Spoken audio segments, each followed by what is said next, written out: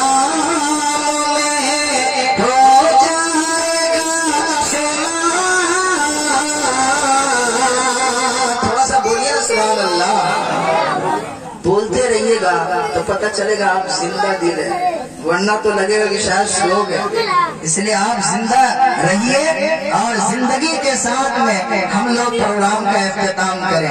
کبھی کبھی ایسا بھی ہوتا ہے کہ مجمع پورا خالی ہو جاتا ہے، لیکن 2-3 آدمی ایسا ہوتا ہے جو آنکھوں میں آنکھیں ڈال کر سنتا ہے تو مقرر اسی کو سنا کر کے چلا جاتا ہے۔ مجمع نہیں دیکھا جاتا کتنا بڑا مجمع، یہ دیکھا جاتا ہے کہ سننے والے لوگ کیسے ہیں۔ اگر سننے والے ٹھیک ہے تو پھر سنایا جاتا ہے۔ شاعر کہتا ہے کہ سرکار کے غلام میں ہو جائے گا شمار، بولیے سبحان اللہ، کہ سرکار کے غلام میں ہو جائے گا شمار، کہ سرکار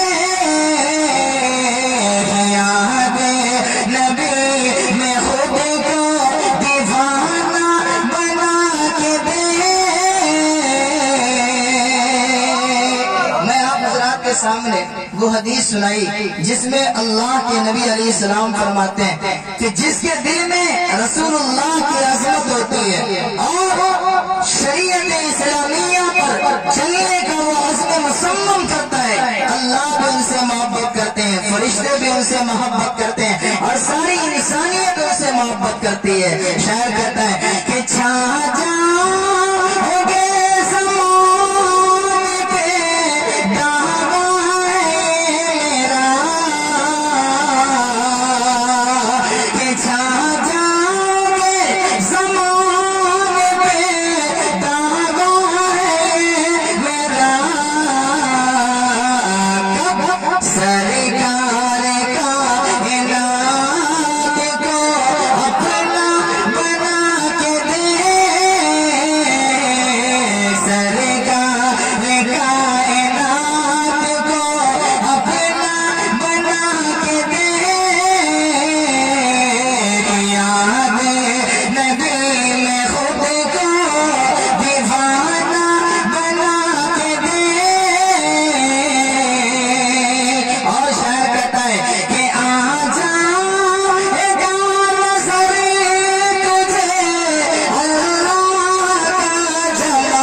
صلی اللہ علیہ وسلم کی یاد کب ہوگی؟ جب ہم اور آپ حقیقی معنوں میں شریعت کے مطابق عمل کریں گے۔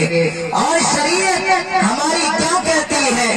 اگر ہم باپ ہیں، گارجین ہیں، تو باپ کی ذمہ داری ہوتی ہے کہ وہ اپنے بچے کے مستقبل کو تابناک اور روشن بنانے کی فکر پیدا کرے۔ میرا بچہ کامیاب کیسے ہوگا، اس کی فکر کرنا ہر باپ کی ذمہ داری ہے۔ اللہ کے نبی نے فرمایا کلکم راع وکلکم مسئول عن رعیتہ، کہ تم میں